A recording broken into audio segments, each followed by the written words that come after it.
Want to earn over 1.5 million credits in less than an hour using Gran Turismo 7's latest hypercar? Well, watch this video and I'll show you just how.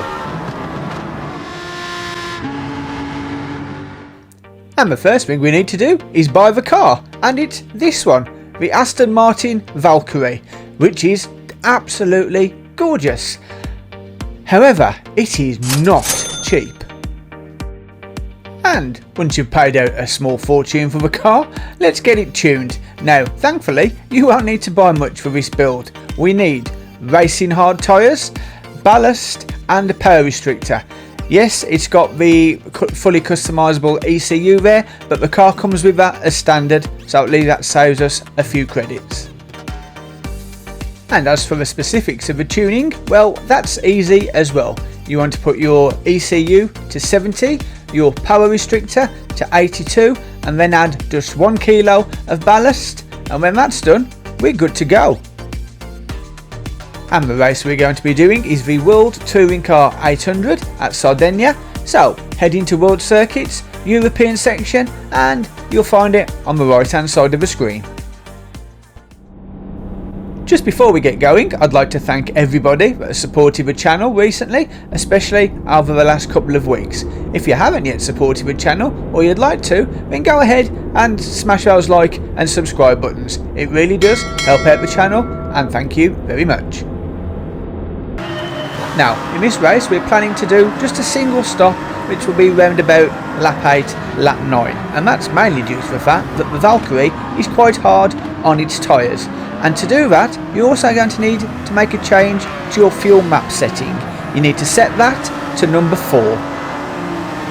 And the other thing you may notice is that my video format is slightly different from usual. I'm going with the bonnet cam and the cinematic on the small infill screen. And basically, you don't have to look at my ugly mug all through the race. But leave a comment down below. Let me know what you think. Do you prefer the old way I used to do them, or do you like this new setup? I am going to try a couple of others as we go through other videos, but please leave a comment and let me know what you think. Now, as we jump ahead, you can see by the end of lap 1, you'd have already made it up into 7th position, which isn't bad. Now, as for the Valkyrie itself, a couple of pointers. This may have been Aston Martin's version of a road-going F1 car, but it doesn't brake like one. In fact, the brakes are not particularly that good. So just be prepared to brake sooner than you would normally. The other thing is, you cannot adjust the front or rear downforce on the Valkyrie. So I found it not very responsive in the corners. Obviously, that depends on everybody's driving style. And I personally like the car to be a little bit twitchy, very much on the front end. And it isn't, but you may like it. Again, drop a comment, tell me what you think of a Valkyrie's driving performance. And now we're going to jump ahead to lap 3, which is where, at some point, you will take the lead. And you'll probably hold on to the lead. Unless, like me, you drive like a pleb, go wide and give the lead back to the AI. But, assuming you don't do that, at some point during lap 3, you will be in the lead of this race. And now we're going to jump ahead to the end of lap 8, where we will be doing our one and only pit stop. So, when you come into the pits, you want to put on some new hard tyres, which you'll have to do because the old ones will be knackered by now, and fill up with fuel all the way to the max. Once you've done that, we are good to get back on the track.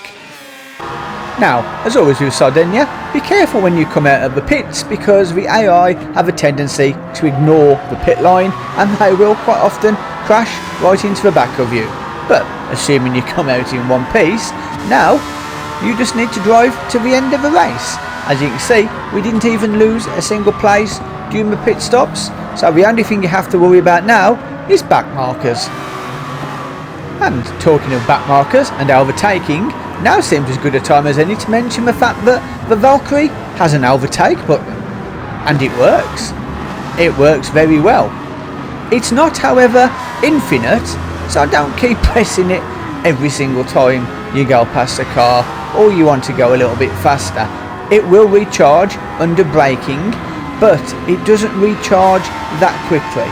So, as long as you're sensible and only use it when you need to overtake and maybe down the long straight to hit your top speeds.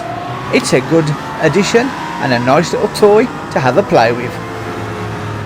And at this point we're going to jump ahead to the end of lap 15, where you are going to be so far ahead that you will just be cruising to the end.